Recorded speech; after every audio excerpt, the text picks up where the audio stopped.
Welcome to software linkers. आज इस video में मैं आपको बताऊंगा कि आप स्कूल मैनेजमेंट सॉफ्टवेयर को इस्तेमाल करने के लिए अपने कंप्यूटर को सर्वर किस तरह से बना सकते हैं ताकि आप दूसरे क्लाइंट कंप्यूटर पे इसे एक्सेस कर सकें। उसके लिए आपने सेटिंग में जाके डेटाबेस में जाना है और डेटाबेस में जाके रिमोट सर्वर सेटिंग में चले जाना है।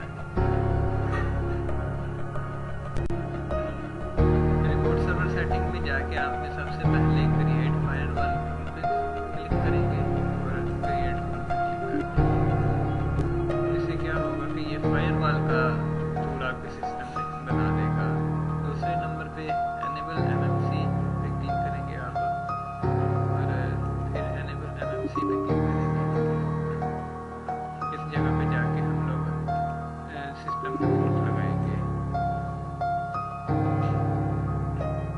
अब ये एसक्यूएल सर्वर नेटवर्क कॉन्फ़िगरेशन पे क्लिक करेंगे। ये हमारा एसक्यूएल सर्वर है, इस पे क्लिक करेंगे। फिर टीसीपी इसे हमने यस कर देना है, एनेबल करना है। करने के बाद फिर अप्लाई के बटन पे क्लिक करेंगे।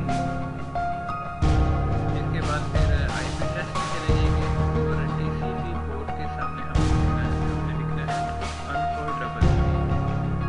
कॉपी करके ये दूसरे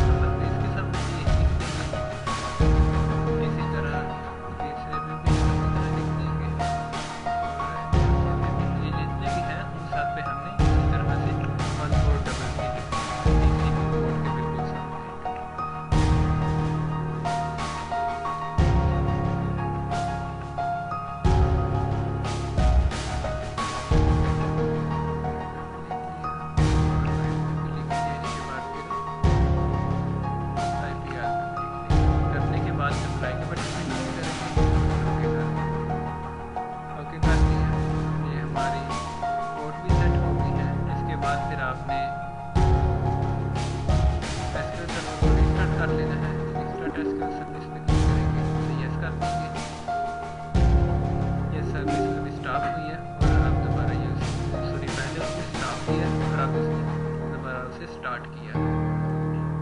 इसके बाद फिर ये आईपी एड्रेस पे क्लिक करेंगे और ये मेन पे भी हमारे सिस्टम का जो आईपी एड्रेस है ना वो इधर हमें दिखा रहा है। आईपी स्टैटिक पे क्लिक करेंगे और इधर लास्ट पे हम लिख देंगे .200। ये हम अपने सिस्टम के आईपी को स्टैटिक कर रहे हैं। इसे कॉपी भी कर लेते हैं, save as static IP yes कर देंगे।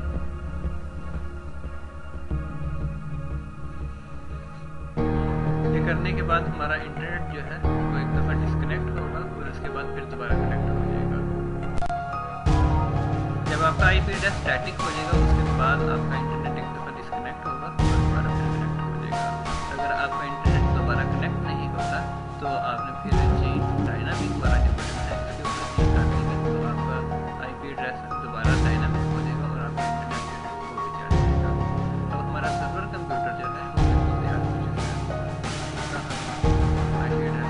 कर लेते हैं। ऐड करने के लिए जाएंगे सेटिंग्स, डेटाबेस कनेक्शन में चले जाएंगे। इधर अपना आईपी एड्रेस हम लिख देते हैं। पर इसके अलावा एक और भी काम करना है। उसके लिए आप जाएंगे सेटिंग में जाके डेटाबेस में जाएंगे और डेटाबेस ऑपरेशन में चले जाएंगे।